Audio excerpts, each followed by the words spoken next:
vidéo bi la ñi ngi ci ànd ak agence immobilière Diaspora Sopp Nabi Barham Shop ak Nabi boutique. li ñëpp war a xam mooy bés bu sénégalais yi seetaanee Ousmane Sonko fii Patrice Emery Lumumba mujjee foofu lay mujje. pour ngeen gën ma comprendre nag faaw ma expliquer leen histoire Patrice Lumumba ak ni ko askanam seetaanee ba muy taxaw di woote ngir dëgg te ci jamono ji tembare moom la réewum Sénégal di dund. Patrice Lumumba mi ngi juddu le 2 juillet ci atum 1925 maanaam ñaari fan ci weeru juillet ci atum junne ak juróom-ñeenti téeméer ak ñaar fukk ak juróom ci dëkk bii nii di Ona-Loa mu nekk benn gox bu nekk ci province su Sankuru ci réew mii di république démocratique du Congo. ci jamono jooju ñu gënoon koo xam ci Congo belge parce que belge ci boppam ñoo ko colonisé woon. turam dëgg-dëgg nag mooy Patrice Emery Lumumba alias Akita Assombo. mu bokkoon ci benn famille boo xamante ne mën naa ne famille bu modeste la c'est-à-dire amuñu woon ay koppar bañ di leen tudde ñu riche waaye ñàkkuñu woon itamit bañ di leen tudde ay faqir. waaye nag ci diggante bi lañ nekk rax ci doole aussi ñu nekk famille boo xamante ne bu am intelligence lañ. Patrice Lumumba nag mën naa wax ne dafa teel a tàmbalee jàng ci école missionnaire chrétienne yi nga xamante ne moo nekkoon ca réew ma ci jamono jooju. mais nag ci jamono jooju noonu autorité belge yi nga xamante ne ñoo colonisé woon réew ma système d'éducatif bi nga xamante ne moom lañ fa defoon muccutoon ayib.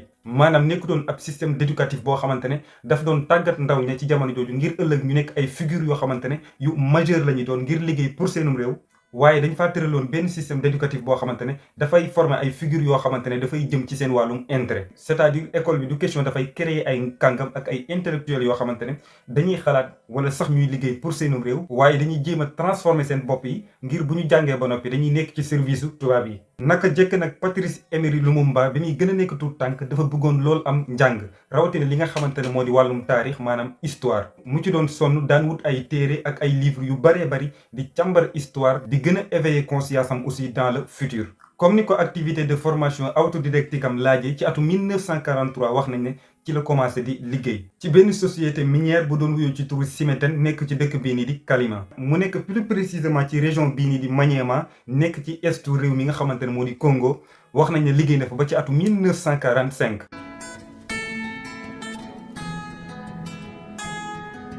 mën naa wax ne ci liggéey bi nga xamante ne daan na ko amal ci société minière boobu noonu ci la commencé di comprendre importance bi nga xamante ne moom la matière première yi am rawatina ci wàllum économie. rax ci dolli aussi muy éveiller conscience am ci moromu citoyen yi nga xamante ne ñi ngi liggéey ci ay conditions yoo xamante ne yu catastrophe la ci seenum réew ñuy sonn di génn ay matières premières yoo xamante ne ñoom sax duñu ko jariñoo. ginnaaw loolu nag ay weer yu tuuti la ci teg bokk ci Stanleyville waxoon nañ ne daan na liggéey ci benn PTT nag ci jamono jooju daanaka benn système de communication la ñu mën koo méngale ak li nga xamante ne moo di poste wala télégraphe. bu ma la ko gënee tënkal rek mën naa la wax ne ay jumtukaay la yu bokk ci xarale yuy jàllale ay xibaar. ginnaaw loolu nag daanaka mën naa ne dafa mujj bokk ci borom daraja yi waaye yemul ci loolu aussi dañ ko mujj fal sax mu nekk président ci secteur boobu noonu. rax ci dolli aussi ñi nga xamante ne ñoo fa bokkoon wala ñoo fa doon yëngu ñi ci ëpp daanaka mën naa ne ñoo jàngoon wala ñoo amoon xam-xamu alphabétisation ci jamono jooju. ci atum 1957 ci la commencé di liggéey ci Unibara nag benn barab la boo xamante ne soit mën nañ di fa defar li nga xamante ne moo di sàngara wala mu nekk benn barab boo xamante ne bu fekkee dem nga fa rek mën nañoo préparer ay plats yu baax a baax ci jamono bu gaaw daal di la koy servir. ginnaaw ba mu fa defee atum lëmm nag ci lañ ko jox li nga xamante ne moo di directeur commercial ci entreprise boobu noonu ma wax leen ko sànq muy Unibara. fii nag faaw mu am loo xamante ne dama koy biral parce que Patrice Lumumba suñ borom daf koo mayoon lool ci wàllu kaddu maanaam wàllu communication daf ko mënoon. ci jamono jooju nag daanaka communication yi nga xamante ne daan na ko def ak charismatique bi nga xamante ne nekkoon na ci moom taxoon na turam commencé di tasaaroo ci yenn gox ci république démocratique du Congo. gëm gi nga xamante ne gëm na ko boppam ak gëm gi nga xamante ne gëm na ko réewam rax ci doolu aussi mu am intime conviction que ne réew mi nga xamante ne moo di Congo doomi réew mi ci boppam ñooy ñi nga xamante ne ñoo ko war a liggéey jariñ ko soppi xaar kanam réew mi itamit. loolu tax na ci atum 1958 mu créé benn parti mu tuddee woon ko MNC maanaam mouvement nationaliste congolais. ba tey ci année boobu noonu maanaam ci année 1958 moom Patrice Emery Lumumba participé na ci benn conférence muy conférence panafricaniste des peuples ca Accra ci réew mi nga xamante ne moo di Ghana ki nga xamante ne moo di Kwame Nkrumah wax nañ ne moom ci boppam moo organisé woon boobu conférence. Kwame Nkrumah moomu nag ma taxaw ci moom parce que waruñoo fàtte benn yoon que ne moom mooy le père de l'indépendance du Ghana. bi nga xamante ne dem nañ ci conférence boobu nag Patrice Lumumba wax nañ ne daje na waxtaan na itamit ak ki nga xamante ne moo di Kwame Nkrumah ci conviction yi nga xamante ne nekkoon na ci moom ak gëm gi nga xamante ne gëm na ko réewam gëm ko askanam itamit. mais nag yemutoon ci kawam Nkrumah ki nga xamante ne itamit moo di Ahmadou Sékou Touré wax nañ itamit ne Patrice Emery Lumumba waxtaan na ak moom. bi nga xamante ne jóge na ci conférence boobu nag ak waxtaan yi nga xamante ne dégg na ko ca conférence bi wax nañ ne bi loolu amee dafa am benn meeting boo xamante ne daf ko organiser mu nekk bien sûr meeting politique. mu organiser woon ko plus précisément ci gox bi nga xamante ne moo yooyu ci turu Léopoldville. bi nga xamante ne teew na fa nag daanaka dafa def benn discours boo xamante ne dafa gën a éveiller conscience su jeune ak bépp citoyen boo xamante ne nekkoon nga ci gox bi nga xamante ne moo di Léopoldville. ginnaaw bi nga xamante ne Patrice Emery Lumumba taxawal na parti bi nga xamante ne moo di MNC wax nañ ne ci élection yi nga xamante ne moo fa amoon daanaka ci parti province orientale bi parti bi ci boppam moo ko gagné. bi nga xamante ne loolu am na nag wax nañ ne ay violation dafa amoon ci région bi maanaam ci atu 1959 bi violation yi amee nag autorités yi dañoo mujj décider ne dañuy jàpp ki nga xamante ne moo di Patrice Emery Lumumba dugal ko ci kaso bi. wax nañ ne bañ ko dugalee nag daanaka ay weer kese la amoon ci prison bi. bi nga xamante ne loolu am na nag ministre belge des colonies dafa dem Bruxelles ci benn conférence bu fa amoon ñu gën koo miin ci conférence de la table ronde. li nga xamante ne moo waraloon conférence bi nag te mu amoon bien sûr ci weeru janvier ci atu 1960 mooy ñu fixé benn date boo xamante ne mooy nekk datu indépendance réew mi di Congo belge. bi nga xamante ne loolu lépp weesu na nag ba Patrice Emery Lumumba génn ci prison bi justement nag mu tombé ak délégation bi nga xamante ne ñoo demoon soog di yegg si daanaka mën naa ne am na ay tension yoo xamante ne amoon na ci seen diggante. mais nag bi nga xamante ne génn na prison popularité am encore une fois di gën a yokku. autorité yi nga xamante ne ñoo fa nekkoon ma gën koo préciser muy autorité belge yi dañoo commencé di teg bët ki nga xamante ne moo di Patrice Emery Lumumba. yemuñ ci loolu aussi ñuy forcer population bi ne leen date bi nga xamante ne moom lañu choisir mu war a nekk seen datu indépendance force date bi le 30 juin lay doon. bi nga xamante ne loolu lépp am na nag Patrice Lumumba dafa bokk ci collège exécutif général mais nag dafa représenté woon province orientale. loolu mi ngi amoon ginnaaw bi nga xamante ne conférence de la table ronde bi amoon ci Bruxelles jeexee. collège exécutif général boobu nag mën naa wax ne gouvernement congolais bi nga xamante ne ñoo doon diriger ci jamono jooju ñoo ko composé ak 6 membres congolais yoo xamante ne roi bi ci boppam moo leen fal. mu jóge ci proposition wu ministre Congo belge ak réew mi nga xamante ne moo di Rwanda. bi nga xamante ne loolu am na nag ci élection yi nga xamante ne moo amoon ci atu 1960 Patrice Emery Lumumba dafa wane benn tendance boo xamante ne bu exceptionnel la. wax nañ ne loolu moo waral ñu def ko li nga xamante ne moo di formateur ak informateur. yemul ci loolu aussi mu nekk ministre wala sax mu nekk premier ministre ci réew mi nga xamante ne moo di république démocratique du Congo. mais nag mën naa wax ne ci teewaayu buuru belge bi nga xamante ne moo doon wuyoo ci turu Baudouin ci bésub le 30 juin ci atum 1960 mu nekk bés bi nga xamante ne ci lañ leen force ne par la force mooy nekk seen jouru indépendance. bés boobu noonu Patrice Emery Lumumba wax na fa benn discours boo xamante ne mën naa wax ne discours bu exceptionnel la. ci kanamu buur bi ci boppam mu wax fa li nga xamante ne moo di wàllum colonisation wàllum racisme ak wàllum discrimination dafa war a jeex ci sunu réew muy réew Congo. mu nekk discours boo xamante ne rek discours bu historique la ba ci jamono ji nga xamante ne sax moom lay wax ak yow nii dafa nekk benn forme de source boo xamante ne waa Congo dañ koy utiliser mu nekk source de motivation. waaye rax ci doolu aussi mu nekk benn lampe boo xamante ne moo leen di niital yoonu dëgg. mais nag fii li ñëpp war a bàyyi xel mooy ci conférence boobu noonu ci programme bi kenn programmé wutoon ne Patrice Emery Lumumba dafa war a jël parole. moom moo jékki-jékki rek jël parole daal di exercer wu daal di wax. mais nag bokk na ci li nga xamante ne daan na ko joxoñ baaraam mooy résultat njaaxum ak tooxi doone yi nga xamante ne Belge yi def nañ ko ci réew mi nga xamante ne moo di Congo. mais nag daf koo def ci kanamu buur bi moom ci jëmmi boppam muy dégg. waaye nag buuru Belge bi maanaam Baudouin bi nga xamante ne Patrice Emery Lumumba mi ngi def discours bi moom dafa amaat beneen gis-gis. dafa jàpp ne ki nga xamante ne moo di le roi Léopold II moom ci boppam moo influencé may doole may fit ki nga xamante ne moo di Patrice Emery Lumumba ba mu am fitu taxaw jàkkaarloo ak moom di ko wax kàddu yu mel nii. waaye nag discours boobu noonu mën naa ne dafa yëngal lool esprit congolais yi nga xamante ne ñoo taxawoon di déglu Patrice Emery Lumumba muy wax. ma mën leen fàttali ci kàddoom yooyu mu doon wax naan ginnaaw juróom-ñett fukki at maanaam 80 ans yoo xamante ne ñi ngi koy dund ci régime congolais yi nii jëlee nañ ci ay góom yu xóot a xóot ay naqar ay tiis ak ay njàqare yoo xamante ne dina jafe loolu ñu génne ko ci suñu ay xol. indépendance bi nga xamante ne moom la ñu proclamé ci bés bi mu dox suñu diggante ak réew mi nga xamante ne moo di Belge. réew mi nga xamante ne dañ koo jàppee xarit jàpp leen ne indépendance bii nii amuñu ko benn yoon ci gratuit dañoo xeex dañoo def ay sacrifice ngir ñu mën koo am tey.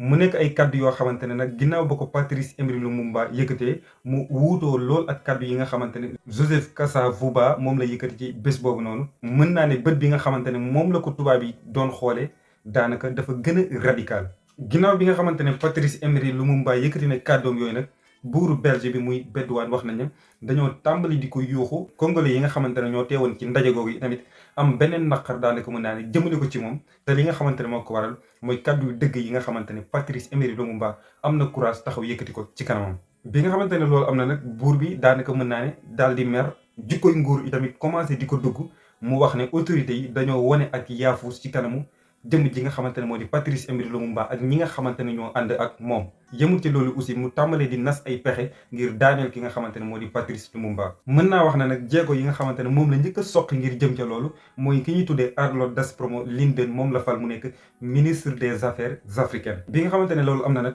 dafa am ay soldats yoo xamante ne dañoo booloo ñëw ci ki nga xamante ne moo di Patrice Emery Lumumba ngir daal di koy jàppale. rax ci doolu aussi ñu contre autorité Congo belge yi nga xamante ne ñoo nekkoon foofu noonu ci jamono jooju. bi nga xamante ne loolu am na wax nañ ne ci fin wu année boobu muy année 1960 ci lañ arrêté Patrice Emery Lumumba ñu yóbbu ko ci dëkk bi ca jamono jooju mu doon wuyul ci turu Elisabethville te ñu gën koo xam ci turu Lumumbashi. bi nga xamante ne jàpp nañ ko nag mbugal nañ ko sonal nañ ko torturé nañ ko ba ci bésub le 17 janvier ci atum 1961 ci lañ ko faat moom ak ñaari compagnon.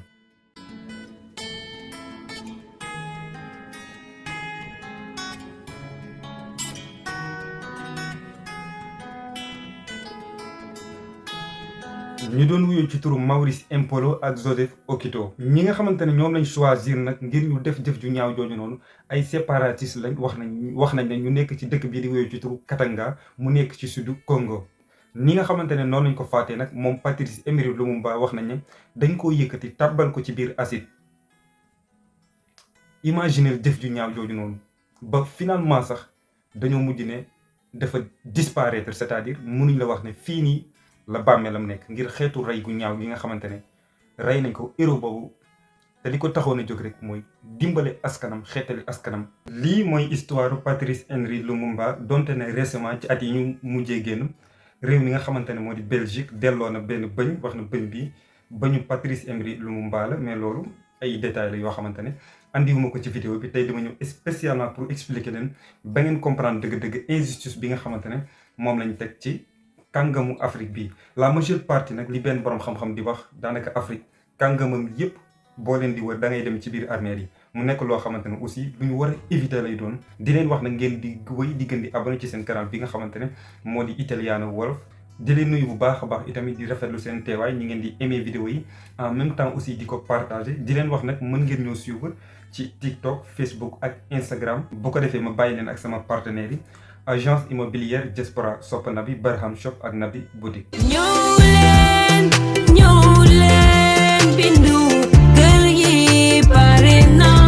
Agence immobilière Diaspora Sopp Nabi, di expert en transactions immobilières, leader dans le secteur de l'immobilier fii ci Thiès, moo leen di proposer 5 volets de service: la vente et l'achat de terrain, la construction et la vente de villas type F2, F3, la gestion de biens immobiliers, la promotion immobilière et la consultance. Qu'il s'agisse d'achat ou de vente de terrain, yaa xam da ngay jënd terrain wala da ngay jaay terrain, yaa xam da nga am ay terrain yu bëri bëgg ñu liggéeyal la ko, da nga bëgg kër F2 wala F3, xoolal agence Diaspora Sopp Nabi. ñoom kat dañoo am une maîtrise du marché, am connaissance du marché local, war la mën a guider, taxawu la, jàppale la ci say projet. mën nga ñu woo ci 77 094 83 30 77 094 83 30 ou le 77 244 15 45 77 244 15 45. Barham Shop. ak foo mën a nekk ci Sénégal foo fi soxlaa produit de cosmétique moo xam détail wala en gros dañ lay livrer ba mu doy. Barham Shop. Sénégal gépp nag kullu cosmétique ñoo ci mën bépp produit boo soxla am nañ ko rax ci dolli di la ko jox ci njëglu xéewale. suñu particularité nag mooy produit de qualité produit yu baax yoo xamante ne doo ko gis feneen fudul ci ñun. mën nga ñoo fekk fu ne ci Sénégal nag ba tey mën nga ñoo fekk Casamance plus précisément Cap Skirring. lii moo fay suñu numéro 77 353 95 97 wala sax nga fekk ñu Nioro lii moo fay suñu numéro 78 460 10 40 wala sax nga fekk ñu marché HLM lii moo fay suñu numéro 77 671 50 01 ba tey itamit mën nga ñoo fekk marché Yoff lii moo fay suñu numéro 78 291 62 84 kon yéen ñi nga xamante ne da ngeen yor ay place bëggoon ku leen livrer wala sax léegi-léeg ngay soxla ay produits en détail contacté ñu ñun Barham Shop dinañ la defal xéewal bu baax a baax a baax rax ci dolli ñun ñooy xalifa général kullu cosmétique ci réewu Sénégal.